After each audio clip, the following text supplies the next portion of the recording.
Well, good afternoon, ladies and gentlemen. My name is Robert Oldroyd. I'm the Director of Music here at the First Presbyterian Church. It's my great pleasure to welcome you to our first recital of our 2001 fall season. At this time, I'd like to turn over to Pastor Bill Bardot for an opening prayer. Bow together, please. O sovereign, holy Lord, we worship you. We thank you for a spectacular fall day. Lord, we thank you for the gift of music, the way music can speak to and move our hearts. Father, may your Holy Spirit move through this place tonight through the gift of music. In Jesus' holy name we pray. Amen.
those were three pieces. As you can tell from your program, thank you.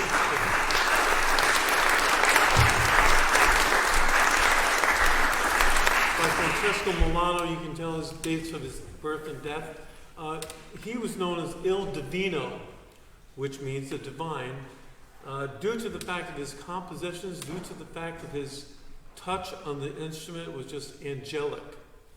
And one of the popular stories about him was, usually they brought the lute players out after everyone's had a big meal and a cigar, well, maybe not a cigar, but a big meal, and they would sit them down, and Milano would get up there just to get everybody's attention, and he'd go like this.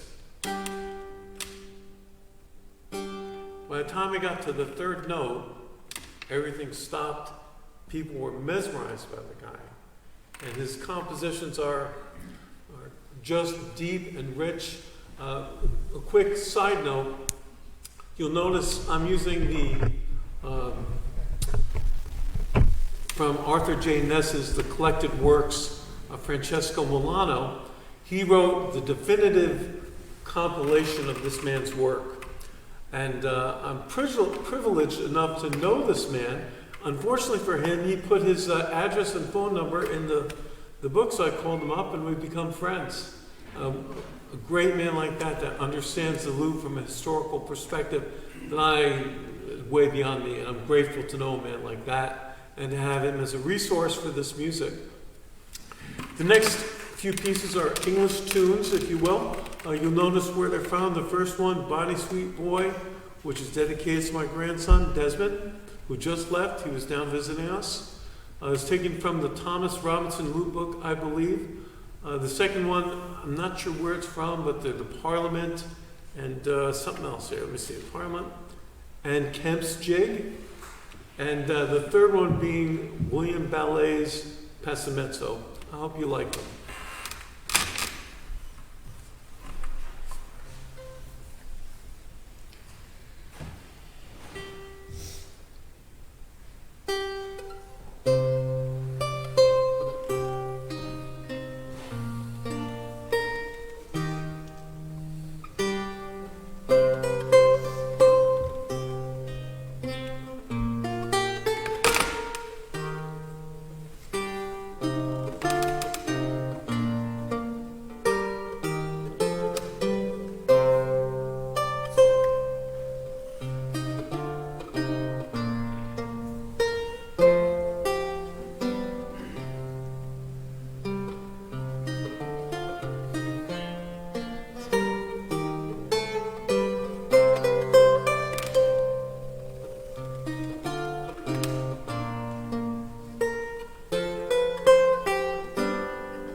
The next three pieces, or two pieces, I should say, are from John Dowland, the prolific Elizabethan composer, though he never worked in the Elizabethan court. You see the dates of his birth and his death. He was not just known only for lute music, but also for consort music, for vocal music, just a prodigious output. And I'm playing three pieces of his today, two right now, and one at the end. This first one is Preludium. The second one is his famous Lacrimae, which actually means 7 tears, and it was actually a penitential song for during the Lent season. And they used it in tandem, if I understood correctly, for the 7 last sayings of Christ from the cross. The first one is Preludium, the second one, Lacrimae. I hope you enjoy.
didn't know this until recently, not that I would have not suspected it, but the lute gained a following in Scotland. I think it was like the end or the middle of the 17th century, and they took many of their popular songs and put them on the lute. And you can notice there in your program, this is from the lute book of Sir William, the Muir of Rowan. And there's the names of these pieces. I'll call your attention to one of them. In fact, let me look here real quickly. There's I Never Knew I Loved Thee, Cornyards. Then there's a Scots tune. That one was actually not titled in the Royal and Lute book. I gave it a title.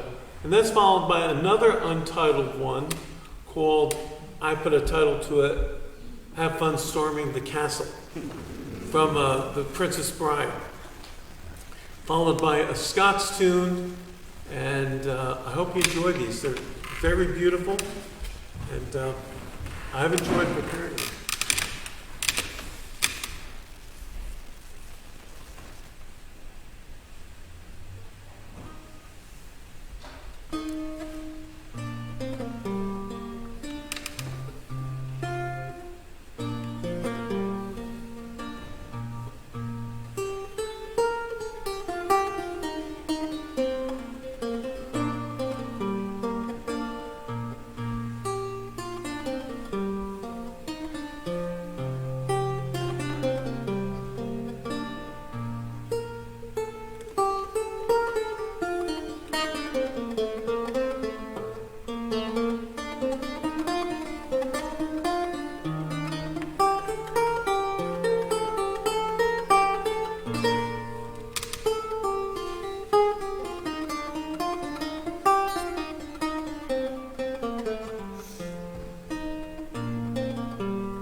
The next piece on your program is a fantasy by John Dowland. And fantasy pretty much is sort of like an improvisation. You take a theme, you develop it, do all sorts of things to it, much in the same way that jazz players do. And it's just a wonderful work. It's very deep and rich, and I hope you enjoy it.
that is the last song on your program. It is not the last song that I'd like to play for you. If you'll indulge me just a couple more minutes. First of all, thank you all for coming. And if you look under your seats, there's something taped there. No, there's not. I'll pretend like I'm on Oprah or something like that, you know. No, thank you all for coming. It was a beautiful day, and I feel honored that you would share with me and listening to this wonderful music. I hope that you love it as much or close to how I love it and love this instrument as much as I love it. It's certainly been a joy preparing this, and every moment I spend on this instrument is a wonderful moment. I'd like to thank my buddy Paul for working on my lute. He's a luthier, meaning he makes instruments. And he worked on this. The action was really high, and I'm somewhat challenged in my musculature, and Paul fixed it so I can play it. And so thank you, Paul. I'd like to also recognize a man that I knew 20 years ago as a world-famous luthier, Mr. Richard Fletcher, who makes world-coveted lutes. And if you want a lute, this is the guy to go to. And so thank you, Richard, for coming. And his wife, Marcia, thank you both. Those of you that don't know, most of you do, Jill and I are moving. On Friday, we have the closing of our house. And we're moving to the Pittsburgh area to be near our daughter and her husband. We're moving to a very Cantonesque, we're from Canton, those of you who don't know, a very Cantonesque little town called Oakmont. We will be a minute from my daughter's boutique. She's got a boutique, and probably 5, maybe 10 minutes tops from our house.